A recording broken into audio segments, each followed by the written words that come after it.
Friends and subscribers, how are you? It's a rain-soaked typhoon day here in China. We should be getting a lot of rain here for the next 3 days or so. In fact, there was a lot of work that was delayed or canceled in this area of China because of a typhoon coming in. So that's what's happening with the weather here. This is a new purchase here recently that I made. I wanted to show it to you and kind of get your comments on it and talk a little bit about the CFTC ruling that there was no evidence of silver manipulation in the spot market, which disappointed some, surprised some, but did not surprise me. Basically, they haven't really been regulating much of anything since they began in, I believe, in 1974, 75. And the same thing goes for all the other rating agencies and regulation entities out there. They simply are either in bed with the entities that they're supposed to regulate, or they just don't give a flying you-know-what. Either way, we are on our own. If you think that you can wait until the silver market gets broken by the regulative agencies, you're sadly mistaken. If you think that anything's going to be done about it, it's not. It's quite obvious now. And we're just going to have to go on our own, make silver your own storable wealth, your own piggy bank, per se. You make your own deposits to you, your withdrawals from you, and you just hunker down because this roller coaster ride keeps coming. And this fall we should see a lot of fireworks. That's pretty much the views of everyone that I listen to. I know that you all feel the same, that the only way that silver is really going to increase to the level that we want it to is by our actions on the spot market, and then hopefully a takedown or self-destruction of JP Morgan and the other banking entities. That day will come, but don't expect anything from the agencies that are supposed to be doing the job. This is a wooden case. It's quite a nice touch. It almost looks like grained leather or marble, but it's not. It's just hard plastic or composite material and with wood. And what we've got here is, of course, Panda Coins. This is a set of 5 silver pandas, ranging from 2010, it's familiar 2011. I've got a lot of those. I'm sure that you've seen another 2012.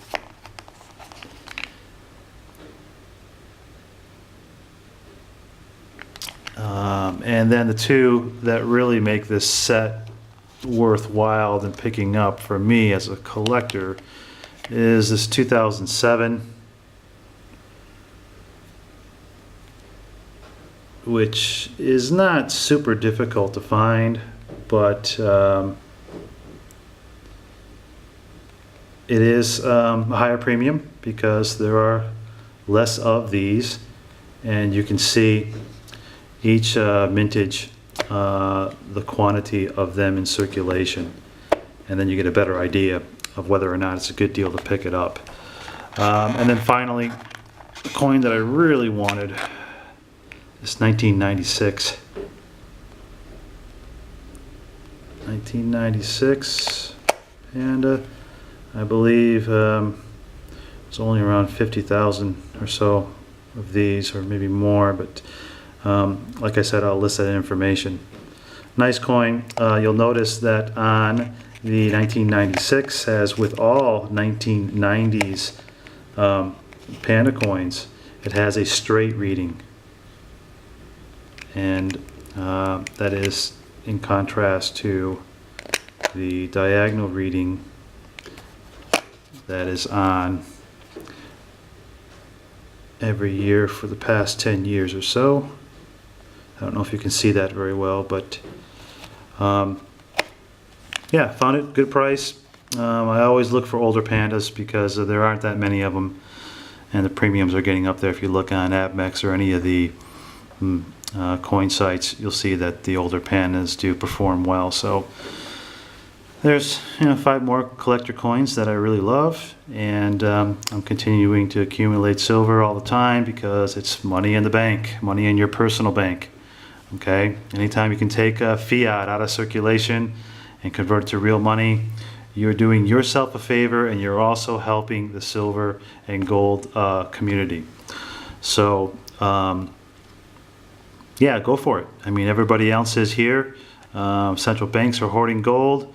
Central governments are hoarding and acquiring more precious metals and other materials, commodity based, and that's what you got to keep doing, because we're not going to get any help from our government or from any of the regulation agencies, like I said. So it's just us against the world. And I really wouldn't have it any other way, because when you do unconventional things, you go against the herd, you usually come out ahead. And hey, there's not much risk with this. This is probably the least risky thing you can do with your currency, is to convert it to silver and gold. Some people say, well, it's not sexy, it's not flashy, the returns aren't mammoth, but this is a very concerning time where wealth preservation is is king. And for collectors and silver bugs and stackers, this is sexy. This is really what we like to do. And I guess you could call us a little bit like silver and gold coin nerds or whatever.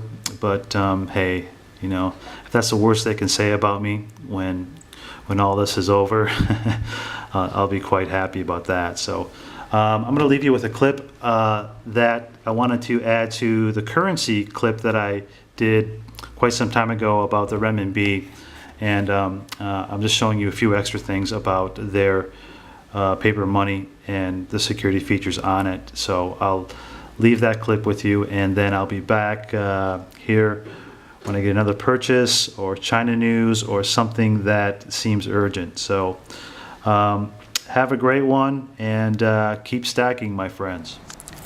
And on a side note, I had a previous video about the Chinese RMB and some security features of the note. As we can see with the US 20, there is a element to it that has a hologram or special ribbon there under the blue light that comes up.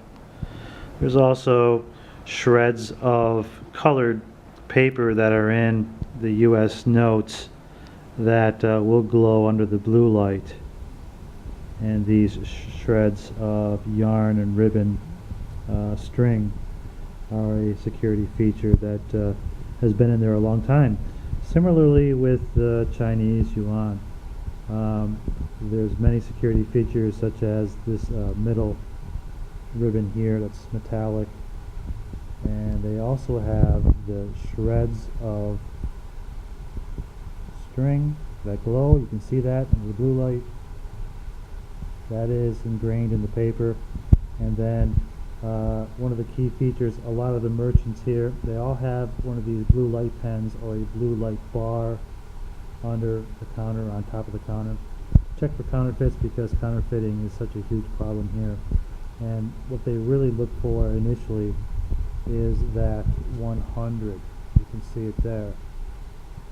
That will glow in the upper center part of the note each time, as well as the 100 there will glow, and of course the string and the image of Mao Zedong also under blue light will behave the same way. There's 10, and that's the 5 under the blue light. So if you're going to be handling a lot of money, you're opening a business here, invest in a blue light, and more times than not, it will prevent any counterfeit notes coming your way. There's a quick story about a guy here who opened some ice cream trucks in Suzhou City, just west of Shanghai, and he actually had brought one of the names of the famous ice cream companies that had ice cream trucks from back in the Midwest United States, and he restarted the company in China. And the first sale he ever had with the ice cream truck, a Chinese customer gave him a 100 note for a ice cream cone. Come to find out, that first sale was with a 100 that was fake, but he did not have the equipment or the knowledge of what is a counterfeit note. So he accepted it, and that's his first sale. So, go figure.